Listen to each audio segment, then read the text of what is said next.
नमस्कार। स्वागत है आपका विकास जाजिम शो में।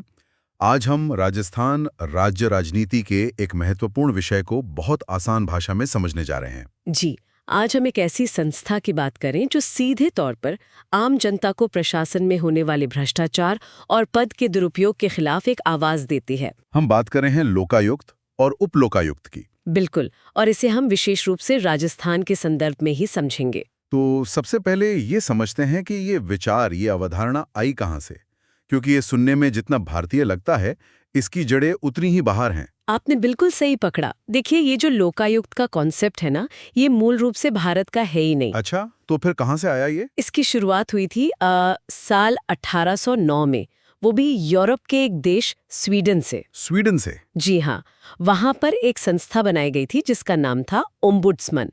और आज जो हम लोकायुक्त देखते हैं वो असल में उसी से प्रेरित है। ये शब्द ही काफी अलग है। इसका मतलब क्या होता है? ये एक स्वीडिश भाषा का शब्द है। इसका अगर सीधा साधा मतलब निकालें तो वो है लोगों का प्रतिनिधि। लोगों का प्रतिनिधि। हाँ, या फिर कह सकते हैं कि ऐसा व्यक्ति जो आम जनता की बात सुने, उनका पक्ष रखे। इसका मकसद बहुत साफ था, एक ऐसा स्वतंत्र अधिकारी बनाना जिसके पास आम नागरिक, सरकार में बैठे लोगों, मतलब चुने हुए जनप्रतिनिधियों और सरकारी अधिकारियों के खिलाफ अपनी शिकायतें बिना किसी डर के दर्ज करा सके। तो एक तरह से ये जनता और सरकार के बीच एक पुल का काम करता था, जो शिकायतों को निष्पक्ष होकर सुनता था। एकदम सही। तो स्वीडन का ये प्रयोग सफल रहा होगा, तभी तो ये विचार दुनिया भर में फैला। बहुत ज्यादा सफल रहा। स्वीडन के बाद तो जैसे एक लहर सी आ गई, दुनिया के दूसरे देशों ने भी इसे अपनाना शुरू कर दिया। जैसे कि देखिए, साल 1919 में फिनलैंड ने इसे अपनाया, फिर 1954 में डेनमार्क ने, अच्छा, फिर 1962 में न्यूजीलैंड और 1967 में ब्रिटेन ने भी अपने यहाँ ऐसी ही संस्था बना ली। यानी ये सिर्फ यूरोप तक सीमित नहीं रहा, बल्कि न्यूजीलैंड और ब्रिटेन जैसे कॉमनवेल्थ देशों तक भी पहुंच गया। और ये सिलसिला रुका नहीं। आज की तारीख में अगर हम देखें तो दुनिया के लगभग 135 से भी ज्यादा देशों में ओम्बुड्समन जैसी कोई न कोई संस्था काम कर रही है। 135 से भी ज्यादा देशों में? जी। हालांकि हर देश में इसका नाम एक जैसा नहीं है। नाम अलग अलग हो सकते हैं, पर काम करने का तरीका और जो मूल भावना है वो लगभग एक ही है। और वो क्या है? सरकारी तंत्र पर नागरिक निगरानी रखना। इसके कुछ उदाहरण हैं, मतलब दूसरे देशों में इसे और क्या क्या कहते हैं? हाँ, जैसे न्यूजीलैंड, ब्रिटेन और डेनमार्क में इसे संसदीय आयुक्त कहते हैं। Parliamentary commissioner. जी, पार्लियामेंट्री कमिश्नर। वहीं रूस में इसका एक अलग ही नाम है, प्रोसिक्यूटर। तो नाम भले ही अलग हो, काम वही है, जनता की शिकायतों को सुनना। ठीक है, तो अब ये विचार भारत कैसे पहुंचा? यहाँ इसकी जरूरत क्या महसूस की गई? भारत में इस तरह की एक स्वतंत्र जांच एजेंसी की जो मांग है वो सबसे पहले उठी थी साल 1960 में। 1960 में? हाँ, श्री के.एम. मुंशी ने ये मांग उठाई थी। वो चाहते थे कि भारत में भी एक ऐसी व्यवस्था हो जो प्रशासनिक भ्रष्टाचार पर लगाम लगा सके। और अगर हम खासतौर पर राजस्थान की बात करें, तो क्या यहाँ भी ऐसी कोई पहल हुई थी? बिल्कुल, राजस्थान में भी इसकी जरूरत बहुत पहले महसूस कर ली गई थी। साल 1963 में राजस्थान प्रशासनिक सुधार समिति बनाई गई थी। 1963 में? जी, और इसके अध्यक्ष थे श्री हरीशचंद्र माथुर। इसी समिति ने ये सुझाव दिया था कि राजस्थान में भी केंद्र के लोकपाल की तरह राज्य स्तर पर लोकायुक्त जैसी एक संस्था होनी चाहिए। यहाँ एक सवाल उठता है, ये लोकपाल और लोकायुक्त शब्द कहाँ से आए? क्या ये ओम्बुड्समैन का ही हिंदी अनुवाद है? ये बहुत ही रोचक तथ्य है। संसद में लोकपाल शब्द का सबसे पहले इस्तेमाल किया था जोधपुर के एक बहुत ही प्रसिद्ध कानून विशेषज्ञ श्री एल.एम. सिंघवी ने। अच्छा, एल.एम. सिंघवी जी ने? जी, उन्होंने 3 अप्रैल 1963 को एक संसदीय बहस के दौरान इस शब्द का प्रयोग किया, और ये इतना सटीक था कि इसे अपना लिया गया। किसके बाद इस विचार को और बल मिला जब 5 जनवरी 1966 को पहला प्रशासनिक सुधार आयोग बना। जी, फर्स्ट एडमिनिस्ट्रेटिव रिफॉर्म्स कमीशन। इसके पहले अध्यक्ष मोरारजी देसाई थे और बाद में के हनुमंथैया इसके अध्यक्ष बने। इसी आयोग ने एक बहुत ही महत्वपूर्ण रिपोर्ट दी जिसका नाम था problem of redressal of citizens grievances. मतलब नागरिकों की शिकायतों के निवारण की समस्या। बिल्कुल। और इसी रिपोर्ट में आयोग ने आधिकारिक तौर पर यह सिफारिश की कि केंद्र के स्तर पर लोकपाल और राज्यों के स्तर पर लोकायुक्त की स्थापना की जानी चाहिए। यहीं से इन दोनों संस्थाओं का औपचारिक खाका तैयार हुआ। और जहां तक मुझे याद है, एक दूसरा प्रशासनिक सुधार आयोग भी बना था। हाँ, वो भी एक महत्वपूर्ण जानकारी है। भारत में दूसरा प्रशासनिक सुधार आयोग साल 2005 में बना था और उसके अध्यक्ष श्री वीरप्पा मोइली को बनाया गया था। तो सिफारिश तो 1966 में ही आ गई थी, फिर इसे कानून बनने में इतना समय क्यों लग गया? यही इस कानून के सफर की सबसे बड़ी और कह सकते हैं कि दुखद कहानी है। सिफारिश तो आ गई, लेकिन इसे कानून बनने में दशकों लग गए। दशकों? जी, भारत सरकार पहली बार लोकपाल और लोकायुक्त विधेयक यानी बिल संसद में साल 1968 में लेकर आई, लेकिन उस समय ये पारित नहीं हो सका। और जहां तक मैंने सुना, ये सिर्फ एक बार की बात नहीं थी। बिल्कुल नहीं। ये जानना बहुत हैरान करने वाला है कि ये विधेयक संसद में 1 या 2 बार नहीं, बल्कि पूरे 9 बार लाया गया। 9 बार? हाँ, और हर बार किसी न किसी राजनीतिक कारण से पारित नहीं हो पाया। एक बहुत लंबा संघर्ष था इस कानून के पीछे। तो आखिर ये कानून बना कैसे? आखिरकार 10वीं बार में सफलता मिली। साल 2011 में ये विधेयक फिर से लाया गया और उस समय देश में एक बड़ा जन आंदोलन भी इसके समर्थन में चल रहा था। हाँ, मुझे याद है। उस दबाव के चलते इस बार ये विधेयक पारित हो गया।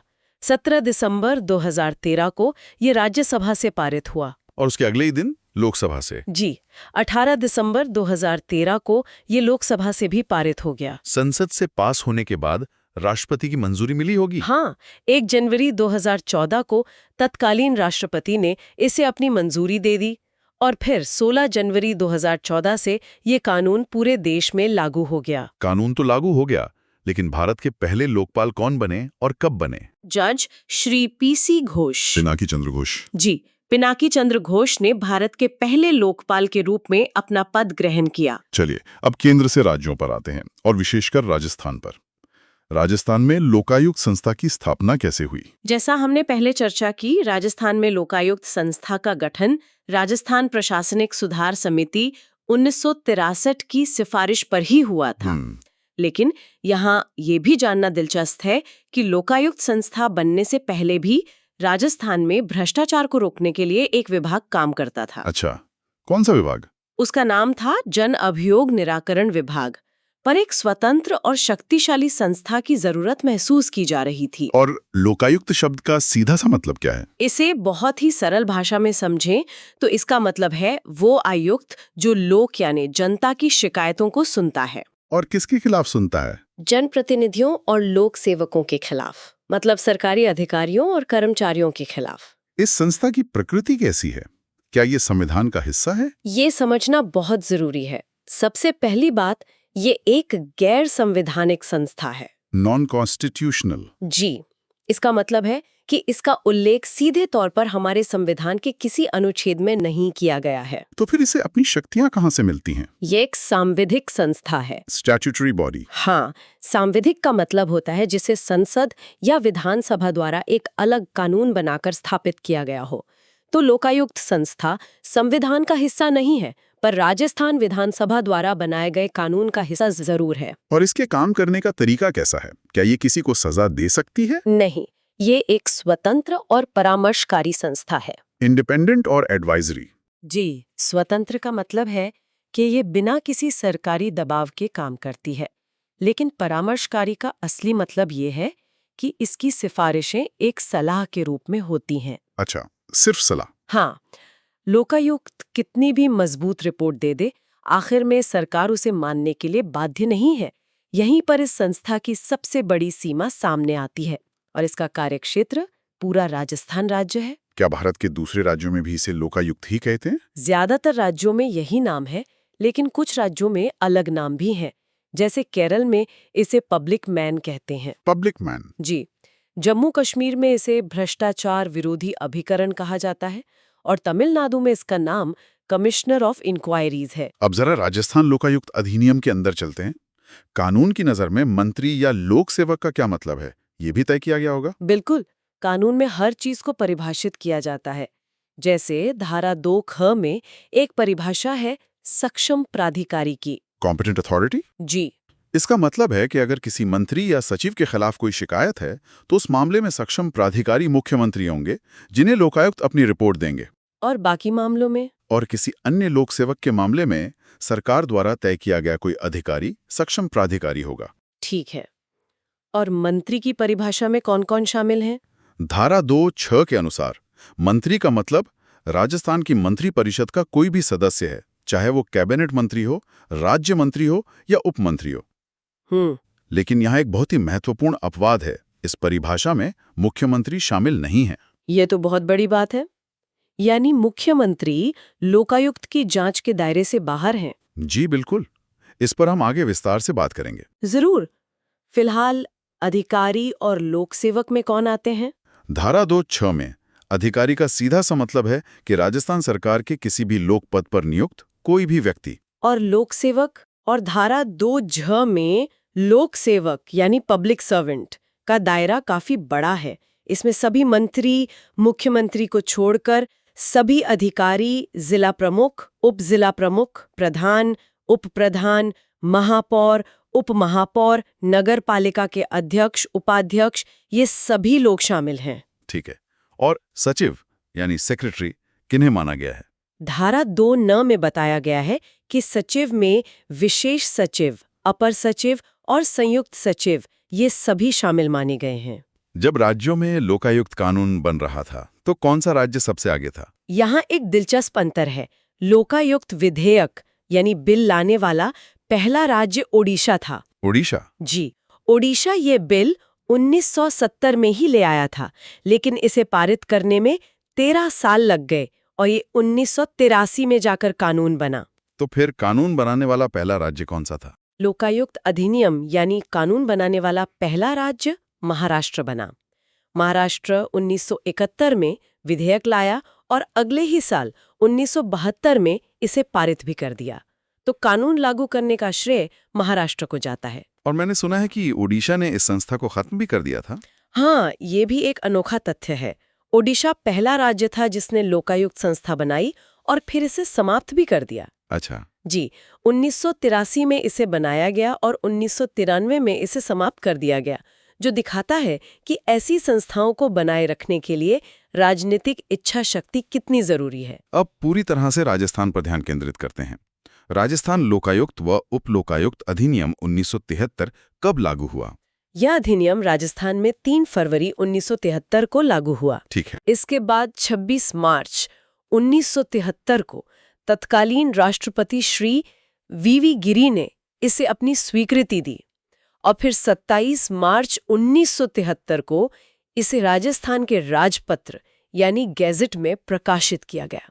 राजस्थान में पहले लोकायुक्त कौन थे? एक और दिलचस्प बात यह है कि राजस्थान में लोकायुक्त से पहले उप लोकायुक्त की नियुक्ति हुई थी। ओह! जी, 5 जून 1973 को श्री KPU मेनन राजस्थान के पहले उप लोकायुक्त बने। अच्छा, तो फिर पहले लोकायुक्त कब नियुक्त हुए? उसके कुछ महीनों बाद 28 अगस्त 1973 को राजस्थान के प्रथम लोकायुक्त की नियुक्ति हुई। ये पद सुप्रीम कोर्ट के एक सेवानिवृत्त न्यायाधीश जस्टिस ID दुआ को दिया गया। अधिनियम और नियम, इनमें क्या फर्क है? अधिनियम तो मूल कानून होता है, लेकिन उस कानून को लागू करने की जो प्रक्रिया होती है वो नियमों में लिखी जाती है। तो अधिनियम तो 1973 में आ गया था। लेकिन नियम बाद में आए? जी, राजस्थान लोकायुक्त व उप लोकायुक्त नियम वे 28 मार्च 1974 में प्रभावी हुए। तो संक्षेप में राजस्थान लोकायुक्त संस्था का प्रोफाइल क्या है? गठन हुआ 3 फरवरी 1973 को। मुख्यालय जयपुर में है। प्रकृति स्वतंत्र, सांवैधिक और परामर्शकारी है। प्रथम लोकायुक्त जस्टिस ID दुआ थे और वर्तमान लोकायुक्त श्री प्रताप कृष्ण लोहरा हैं। अब सबसे जरूरी सवाल पर आते हैं। लोकायुक्त की नियुक्ति कैसे होती है? क्या ये सिर्फ सरकार का फैसला होता है या इसमें कोई और भी शामिल होता है? नहीं, ये सिर्फ सरकार का फैसला नहीं होता। ताकि संस्था की स्वतंत्रता बनी रहे, धारा 3 के अनुसार लोकायुक्त की नियुक्ति राज्यपाल द्वारा एक चयन समिति की सिफारिश पर की जाती है। इस चयन समिति में कौन-कौन होता है? यह चयन समिति बहुत महत्वपूर्ण है। इसमें 3 सदस्य होते हैं। पहले राज्य के मुख्यमंत्री, जो इस समिति के अध्यक्ष होते हैं। हाँ। दूसरे उच्च न्यायालय के मुख्य न्यायाधीश और तीसरे विधानसभा में विपक्ष के नेता। इन तीनों की सलाह पर ही राज्यपाल नियुक्ति करते हैं। लेकिन अगर विधानसभा में कोई मान्यता प्राप्त विपक्ष का नेता ही ना हो, जैसा कई बार होता है, तब क्या होगा? कानून में इसका भी प्रावधान है। ऐसी स्थिति में विपक्षी सदस्यों द्वारा चुने गए किसी एक सदस्य को समिति में शामिल किया जाता है और यह विधानसभा अध्यक्ष तय करते हैं कि वो सदस्य कौन होगा। और उपलोकायुक्त की नियुक्ति कैसे होती है? उपलोकायुक्त की नियुक्ति भी राज्यपाल ही करते हैं, लेकिन इसके लिए वे लोकायुक्त से परामर्श करने के बाद ही निर्णय लेते हैं। इस पद के लिए योग्यता क्या है? कोई भी व्यक्ति लोकायुक्त बन सकता है? नहीं, लोकायुक्त के पद पर उच्च न्यायालय का कोई सेवानिवृत्त या वर्तमान मुख्य न्यायाधीश या न्यायाधीश ही नियुक्त हो सकता है। अच्छा। और उप लोकायुक्त के लिए योग्यता यह है कि वह व्यक्ति राज्य सतर्कता आयुक्त मतलब स्टेट विजिलेंस कमिश्नर का पद धारण करने के योग्य हो। आयुक्त को शपथ राज्यपाल या उनके द्वारा नियुक्त कोई अन्य व्यक्ति दिलाता है और धारा 5 के अनुसार इनका कार्यकाल 5 वर्ष या 65 वर्ष की आयु, दोनों में से जो भी पहले हो। जी, जो भी पहले हो तक होता है। और एक महत्वपूर्ण बात, वर्तमान में पुनर्नियुक्ति का कोई प्रावधान नहीं है, यानी कोई व्यक्ति दोबारा लोकायुक्त नहीं बन सकता। इनके वेतन और भत्ते कौन तय करता है? क्या सरकार इसमें कटौती कर सकती है? इनके वेतन और भत्तों का निर्धारण राज्य का विधानमंडल करता है। लोकायुक्त को वेतन राजस्थान उच्च न्यायालय के मुख्य न्यायाधीश के बराबर मिलता है, 2,50,000 रुपए। जी, और उपलोकायुक्त को उच्च न्यायालय के अन्य न्यायाधीशों के बराबर यानी 2,25,000 रुपए। और सबसे महत्वपूर्ण सुरक्षा ये है कि उनके कार्यकाल के दौरान उनके वेतन भत्तों में कोई भी अलाभकारी परिवर्तन मतलब कटौती नहीं की जा सकती, ताकि वे बिना किसी वित्तीय दबाव के स्वतंत्र रूप से काम कर सकें। बिल्कुल। अगर इन्हें पद से हटाना हो तो क्या ये आसान है? नहीं, बिल्कुल नहीं। धारा 6 के अनुसार इन्हें पद से हटाना लगभग उतना ही मुश्किल है जितना किसी सुप्रीम कोर्ट या हाई कोर्ट के जज को हटाना। अच्छा, तो आधार क्या होता है? उन्हें केवल सिद्ध कदाचार यानी प्रूव्ड मिसबिहेवियर या असमर्थता यानी इनकैपेसिटी के आधार पर ही हटाया जा सकता है। और इसकी प्रक्रिया क्या है? प्रक्रिया बहुत जटिल है। पहले इसकी जांच उच्चतम न्यायालय करता है। Supreme court? जी, अगर जांच में वे दोषी पाए जाते हैं तो उसके बाद विधानसभा में एक विशेष बहुमत से प्रस्ताव पारित किया जाता है और अंत में राज्यपाल की मंजूरी के बाद ही उन्हें पद से हटाया जाता है। अब हम सबसे महत्वपूर्ण हिस्से पर आते हैं, लोकायुक्त का क्षेत्राधिकार। एक आम नागरिक के तौर पर यह पता होना चाहिए कि किसके खिलाफ शिकायत की जा सकती है और किसके खिलाफ नहीं। बिल्कुल। धारा 7 के अनुसार लोकायुक्त ऐसे मामलों की जांच कर सकता है जहां कोई लोक सेवक अपने पद का दुरुपयोग करके किसी को अनुचित हानि पहुंचाए या किसी को गलत तरीके से फायदा पहुंचाए। मतलब भ्रष्टाचार? हाँ, भ्रष्टाचार से जुड़ी सीधी शिकायतें, अकर्मण्यता यानी काम न करना और पारदर्शिता की कमी जैसे मामलों की जांच भी लोकायुक्त करता है। तो इस दायरे में कौन-कौन से अधिकारी और नेता आते हैं? इस सूची में राज्य के सभी मंत्री, सभी सचिव और विभागाध्यक्ष समेत सारे लोक सेवक, जिला प्रमुख, उप जिला प्रमुख, प्रधान, उप प्रधान, महापौर, उप महापौर, नगर पालिका अध्यक्ष व उपाध्यक्ष, ये सभी आते हैं। ये तो काफी लंबी सूची है। हाँ, इनके अलावा जिला परिषद, पंचायत समिति और नगरीय निकायों की स्थायी समितियों के अध्यक्ष, नगर सुधार न्यास के अध्यक्ष और राजकीय कंपनियों के अधिकारी कर्मचारी भी जांच के दायरे में हैं। लेकिन असली सवाल ये है कि इस दायरे से बाहर कौन है, क्योंकि अक्सर वहीं पर असली शक्ति केंद्र होते हैं। आपने बिल्कुल सही मुद्दा उठाया है और यही वो सूची है जो धारा 8 में दी गई है और लोकायुक्त की शक्तियों पर सबसे बड़ा प्रश्नचिन्ह लगाती है। तो कौन है इस सूची में? इस सूची में सबसे पहला नाम है राज्यपाल और मुख्यमंत्री का। राजस्थान में मुख्यमंत्री लोकायुक्त की जांच के दायरे में नहीं आते। मुख्यमंत्री ही दायरे में नहीं है? ये तो बहुत बड़ी सीमा है। जी, ये सबसे बड़ी आलोचना का बिंदु है। मुख्यमंत्री के अलावा विधायक यानी एमएलए भी लोकायुक्त के क्षेत्राधिकार से बाहर हैं। विधायक भी नहीं? नहीं, और जमीनी स्तर पर देखें तो सरपंच, उप सरपंच और वार्ड पंच भी इसके दायरे में नहीं आते। न्यायपालिका? न्यायपालिका भी पूरी तरह से बाहर है, यानी उच्च न्यायालय और जिला न्यायालयों के न्यायाधीश और उनके कर्मचारी। और इसके अलावा राजस्थान लोक सेवा आयोग के अध्यक्ष और सदस्य, राज्य चुनाव आयुक्त और राज्य के महालेखाकार भी इस जांच से बाहर हैं। और एक बात, सेवानिवृत्त हो चुके लोक सेवकों के खिलाफ भी जांच नहीं हो सकती। तो इसका मतलब ये हुआ कि राज्य के सबसे शक्तिशाली पद जैसे मुख्यमंत्री और विधायक और जमीनी स्तर पर जनता से सीधे जुड़े पद जैसे सरपंच इसकी जांच के दायरे से ही बाहर हैं। क्या इससे ये संस्था एक तरह से शक्तिहीन नहीं हो जाती? ये इस संस्था की सबसे बड़ी आलोचना का बिंदु है। आलोचक कहते हैं कि जब तक मुख्यमंत्री और सभी जनप्रतिनिधि इसके दायरे में नहीं आते, तब तक ये संस्था बिना दांतों का शेर ही रहेगी।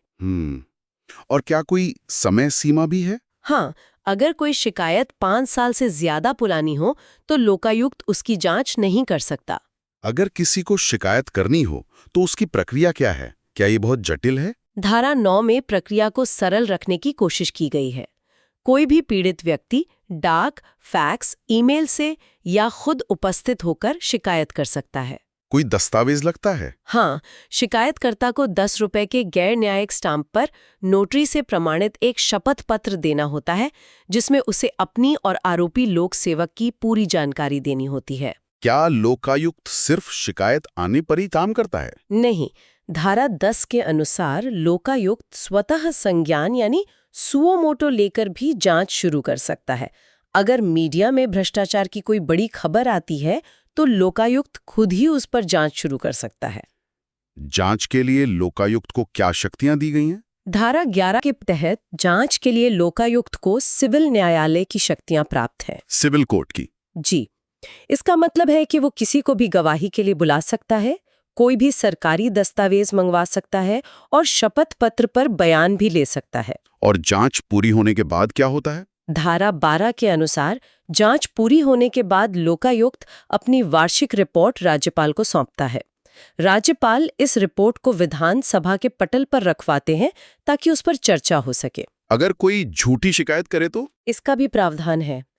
धारा 13 में ये साफ लिखा है कि यदि कोई व्यक्ति जानबूझकर लोकायुक्त के पास कोई झूठी शिकायत करता है तो उसे 3 साल तक की सजा और जुर्माना हो सकता है, ताकि लोग इस संस्था का दुरुपयोग ना करें। बिल्कुल। क्या इस संस्था में सुधार के लिए भी कभी कोई प्रयास हुए हैं? हाँ, समय समय पर इसकी शक्तियों को बढ़ाने और इसे और प्रभावी बनाने के लिए समितियां बनी हैं। जैसे 1997 में हरिशंकर भाभड़ा समिति, फिर साल 2000 में बीडी कल्ला समिति और 2014 में नरपतमल लोढ़ा समिति। इन सभी ने इसे और शक्तिशाली बनाने के लिए सुझाव दिए हैं। अंत में राजस्थान लोकायुक्त से जुड़े कुछ रोचक और महत्वपूर्ण तथ्य भी जान लेते हैं। जरूर। श्री KPU मेनन, जो राजस्थान के मुख्य सचिव भी रहे थे, वो यहाँ के प्रथम और आज तक के एकमात्र उप लोकायुक्त रहे हैं। उनके बाद इस पद पर कोई नियुक्ति नहीं हुई। ये तो बड़ी अजीब बात है। जी। सबसे लंबा और सबसे छोटा कार्यकाल किसका रहा? श्री MB शर्मा का कार्यकाल सबसे लंबा रहा। वो एकमात्र व्यक्ति हैं जो 2 बार लोकायुक्त बने। वहीं श्री VS दवे का कार्यकाल सबसे छोटा रहा। एक लोकायुक्त का कार्यकाल बढ़ाया भी गया था शायद। हाँ, श्री सज्जन सिंह कोठारी एकमात्र ऐसे लोकायुक्त थे जिनका कार्यकाल एक अध्यादेश के जरिए 5 साल से बढ़ाकर 8 साल कर दिया गया था। लेकिन बाद में 2019 में उन्हें पद से हटा दिया गया और कार्यकाल वापस 5 साल कर दिया गया। क्या कोई लोकायुक्त किसी और बड़े पद पर भी रहे हैं? हाँ, कई रहे हैं। श्री DP गुप्ता ऐसे लोकायुक्त थे जो राजस्थान उच्च न्यायालय के मुख्य न्यायाधीश भी रहे। श्री मिलापचंद जैन ऐसे लोकायुक्त थे जो राजस्थान के कार्यवाहक राज्यपाल भी रहे। अच्छा। और हमारे पहले लोकायुक्त जस्टिस ID दुआ उच्चतम न्यायालय के न्यायाधीश भी रहे थे। ये तथ्य इस पद की गरिमा को दर्शाते हैं। यदि आपको ये व्याख्या पसंद आई हो तो हमारे YouTube चैनल विकास जाजम को सब्सक्राइब करें। जरूर करें। अपने सुझाव और विचार कमेंट बॉक्स में अवश्य लिखें। धन्यवाद।